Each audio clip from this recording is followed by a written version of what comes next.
तो जय Hind friends, exam ज्योति YouTube channel में आपका स्वागत है। आज हम लोग NTA-GC नेट का इंग्लिश लिटरेचर का chapter number 16 that is romantic as का पार्ट 2 क्लास करने जा रहे हैं। ठीक है, इससे रिलेटेड जितने भी MCQs आज हम लोग डिस्कस करेंगे। बिफोर दैट, अगर आपने हमारे चैनल को सब्सक्राइब नहीं किया है तो सब्सक्राइब करें, लाइक शेयर कमेंट्स करना ना भूलें। चलिए शुरू करते हैं आज का class with the first question, which is the first English Jacobean novel? And the option are Maria, Caleb Williams, Anna St Ives, The Memoirs of Emma Courtney, and the right answer is Anna St Ives। तो हमारा पूछा गया है कि Jacobian का पहला novel कौन था इंग्लिश का, तो वो है एना सेंट आइव्स। ठीक है, next question is the first vampire tale in English was written by, and the options are M.G. Lewis, John Polidori, Lord Byron, last option is Thomas de Quincey, and the right answer is John Polidori. तो vampire जो कहानी होती है बस किसने English में लिखी थी, तो वो है पॉलीडोरी, जॉन पॉलीडोरी। ठीक है, next question is and Radcliffe the mysteries of Udolpho 1794 में features the villainous, and the options are Valancourt, Montoni, count de Villefort, Milfred. The right answer is Montoni. तो रेडक्लिफ जी का जो मिस्ट्रीज ऑफ उडोल्फो है इसमें क्या दर्शाया है, तो मैंटोनी को। ठीक है, next question is in Thomas Holcroft's novel Anna St Ives, the author proposes a society based on, and the options are gender indiscrimination, justice and equality, rich versus poor, last option is capitalism, and the right answer is justice and equality। तो Thomas हॉलक्रॉफ्ट जी का जो novel है एना St Ives, इसमें author ने क्या propose किया, society कैसा होना चाहिए, किस पे बेसिस होना चाहिए, तो जस्टिस होना चाहिए सोसाइटी में एंड इक्वलिटी होना चाहिए। ठीक है, समानता होनी चाहिए। ठीक है, next question is who wrote the novel a simple story in the year 1791, and the options are Ann Radcliffe, Thomas Holcroft, Elizabeth Inchbald, and last option is William Godwin, and the right answer is Elizabeth Inchbald. तो हमारा जो novel है simple story, इसे किसने लिखा था, कब, 1791 में। तो किसने लिखा था, एलिजाबेथ इंचबेल्ट ने लिखा था। Okay, next question is which was the first completed work of William Godwin, and the options are Caleb Williams, the history of the life of William Pitt, earl of Chatham, the third option is of population, last option is thought on man. The right answer is the history of the life of William Pitt, earl of Chatham. तो जो हमारा first completed work था William Godwin जी का, कौन सा था, तो history of life of William Pitt, earl of Chatham. ठीक है, ये उनका पहला कंप्लीटेड वर्क था। Next question is which was the first novel by Mary Harris publish in 1796, and the options are victim of prejudice, memoirs of Emma Courtney, Maria और the wrongs of a woman, last option is the hermit and oriental tale. The right answer is memoirs of Emma कोर्टनी।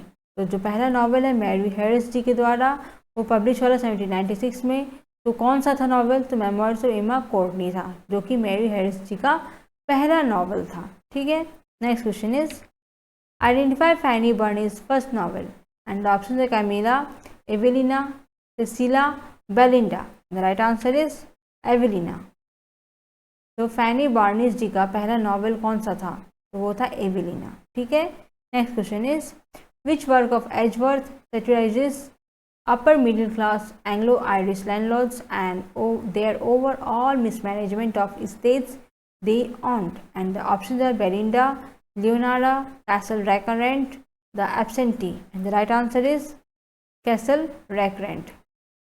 तो Edgeworth जी का कौन सा work था, कौन सा उनका लेखन था, जो कि मिडिल क्लास के बारे में, एंग्लो आयरिश लैंडलॉर्ड्स के बारे में दर्शाया था। ठीक है, और उनका टोटली मिसमैनेजमेंट हुआ था, जो भी उनका स्टेट था, उनका जो भी संपत्ति था, जो उन्होंने लिया था, ओन किया था, उसे उन्होंने मिसमैनेज किया था, अच्छे से मैनेज नहीं किया था।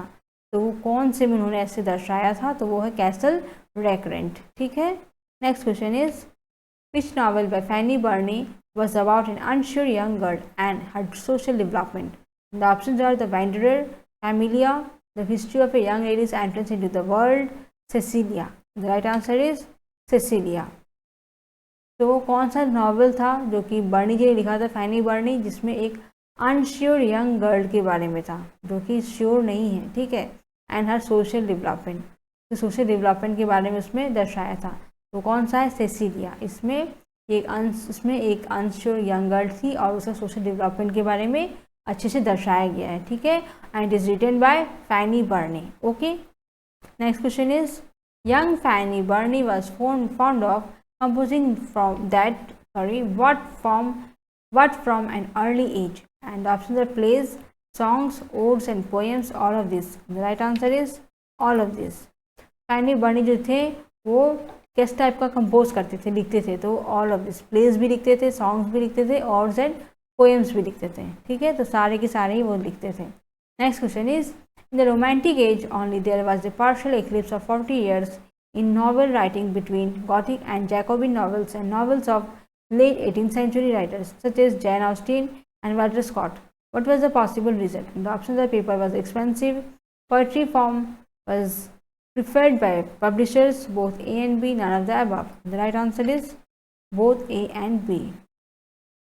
तो जो रोमांटिक एज में जो उनका लिखा गया था, there was a partial eclipse of 40 years, ठीक है, in novel writing between Gothic and Jacobin novels and novels of late 18th century writers such as Jane Austen and Walter Scott. तो इसका रीज़न क्या था, क्या कारण था? तो वो था both A and B. Paper बहुत एक्सपेंसिव था, बहुत कॉस्टली था, और पोइट्री फॉर्म जो था it was preferred by publishers. ये पब्लिशर्स को डिसाइड करते थे, उनके ऊपर डिपेंड करता था पोइट्री फॉर्म, ठीक है। इसे दोनों के दोनों ही इंपॉर्टेंट है इस reason. Next question is the first book of children's literature written by Maria Edgeworth is, and the options are letters to literary ladies, Belinda, essay on Irish bulls, the parent's assistant. And the right answer is the parent's assistant. जो पहला book था children literature जो कि Maria Edgeworth ने लिखा था, कौन सा था? द पेरेंट्स असिस्टेंट, ठीक है। Next question is Maria Edgeworth is considered to be the founder of regional novel in English literature because, and the options are she portrays national life, she portrays life in a particular locality, of the confessions of an English opium eater, of her lively nature. And the right answer is she portrays life in a particular locality. तो उसने एक particular locality में उन्होंने बहुत life को दर्शाया है। इसने Maria Edgeworth is considered to be the founder of regional novel. वो रीजनल नॉवेल की तरह मानी जाती है मारिया एजवर्थ इंग्लिश लिटरेचर में, क्योंकि उन्होंने एक लोकेलिटी में, सोसाइटी में कैसे लाइफ होती हैं उन्होंने बहुत अच्छे से दर्शाया है, ठीक है, अपने नॉवल में। Okay, next question is who became the ultimate agent of the state in Maria Edgeworth Castle Rackrent? And the options are sir Condy Rackrent, sir Kit Rackrent, sir Patrick Jason. The right answer is Jason. तो Maria Edgeworth जी का castle रैकरेंट, उसमें ultimate agent क्या था उनका? तो वो था Jason, ठीक है। Next question is who wrote the heart of Midlothian? And the options are Walter, John Gibson, Francis Jeffrey, Jane Porter. And the right answer is Walter. Heart of Midlothian किसने लिखा था? वाल्टर जी ने लिखा था, ठीक है। Next question is in which novel of Scott the love story generally pale and feeble but the strife and passions of big parties are magnificently portrayed? Options are old Mortality, the bride of Lammermoor, Marmion, Lady of the Lake. And the right answer is The Bride of Lammermoor. तो Scott जी कौन सा novel था जिसमें love story दर्शाया गया था कि love story पेल है, फीबल है, ठीक है, मतलब थोड़ा pale means not fresh, okay, and strife and passions of big parties are magnificently portrayed. बड़े बड़े पार्टियों का पैशंस वगैरह अच्छे से दर्शाया गया था, तो वो है ब्राइड ऑफ लैमरमोर, ठीक है। Next question is Who was the first novelist in any language to make the scene an essential element in the action? Options are Blake, Wordsworth, Scott, Gibson. Right answer is Scott. तो हमारा first novelist कौन है जो किसी भी language में जिसने scene बनाया था as an essential element in the action? तो वो है स्कॉट जी। स्कॉट जी ने सीन को एक इम्पॉर्टेंट एलिमेंट बनाया था एक्शन का, ठीक है, नॉवल में। Next question is in how many volumes was In how many volumes was Minstrelsy of the Scottish Border published in 1802 and 03? And the options are 1, 2, 5, 3. The right answer is 3. So, ये जो Minstrelsy of the Scottish Border है ये publish हुआ था 1802 और 3 में। इसमें कितने वॉल्यूम्स थे? तो 3 वॉल्यूम थे, ठीक है। Next question is who wrote the lady of the lake? And the options are Wordsworth, Blake, Walter Scott, John Gibson. The right answer is Walter Scott. Lady of the lake किसने लिखा है? तो Walter Scott ने लिखा है, ठीक है। Next question is who has been credited for pioneering the historical novel? And the options are Godwin, Austen, Southey, Scott. And the right answer is Scott. इसे क्रेडिट दिया गया था हिस्ट्रिकल नॉवेल को एकदम पायनियर करने के लिए, पॉपुलर करने के लिए, तो वो थे स्कॉट जी। ठीक है, इन्होंने हिस्ट्रिकल नॉवेल को पूरा पॉपुलर कर दिया था। Next question is who has this record in releasing prisoners in Ivanhoe? And the options are Isaac, Bois Guilbert, Robin Hood, De Bracy. The right answer is Robin Hood. इसे Richard को assist किया था, help किया था prisoners लोग जो थे, जो कैदी लोग थे, उन लोगों को रिलीज करने में इवानहो में, तो वो है रॉबिन हुड। ठीक है, next question is which of the following is not written by Walter Scott? Walter Scott ji के द्वारा कौन सा नहीं लिखा गया है? ऑप्शन है Ivanhoe, lady of the lake, heart of Midlothian, English mail coach. The right answer is English mail coach. ये इन्होंने नहीं लिखा है, बाकी के तीनों इन्होंने वाल्टर स्कॉट जी ने लिखे हैं। ठीक है, next question is which popular work of Scott show that what a mind of neglected wealth lay just beneath the surface of English history? And the options are Ivanhoe, Kenilworth, Count Robert, and last option is the Talisman. The right answer is Ivanhoe. तो कौन सा popular work था Scott जी का जिसमें mind of neglected wealth यानी पैसा, इसको neglect करते दिखाया गया था just beneath the surface of English history, तो वो है इवानहो। ठीक है, next question is who among the following showed Scott's grace of the romantic side of English annals? And the options are Quentin Durward, Penaril, Count Robert, Talisman. And the right answer is Penaril. तो इसमें से कौन से जिन्होंने Scott जी का romantic side को देखा था ओके इंग्लिश एनल्स में, तो वो है पेनरिल। Okay, next question is who wrote demonology and witchcraft? And the option Scott, Gibson, Potter, Jeffrey. The right answer is Scott. So next question is the nobleness of soul of a Scotch peasant girl is shown in, and the options are Lady of the Lake, Marmion, Old Morality, The Heart of Midlothian. The right answer is The Heart of Midlothian. तो पूछा गया है जो soul of a Scotch peasant girl है, इसका नोबलनेस दिखाया गया है किसमें?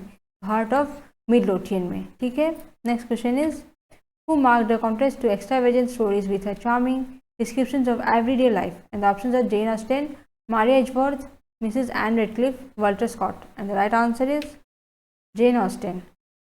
तो किसने मार्क किया था to the contrast to extravagant stories, जो मतलब ज़्यादातर स्टोरीज है एक्स्ट्रावेजेंट स्टोरीज है, कॉन्ट्रास्ट किया था, कंपेयर किया था with charming description of everyday life. हमेशा की तुलना में डिस्क्रिप्शन, चार्मिंग डिस्क्रिप्शन को तुलना किसने किया था? तो जेन ऑस्टन में किया गया था। ठीक है, किसने किया था?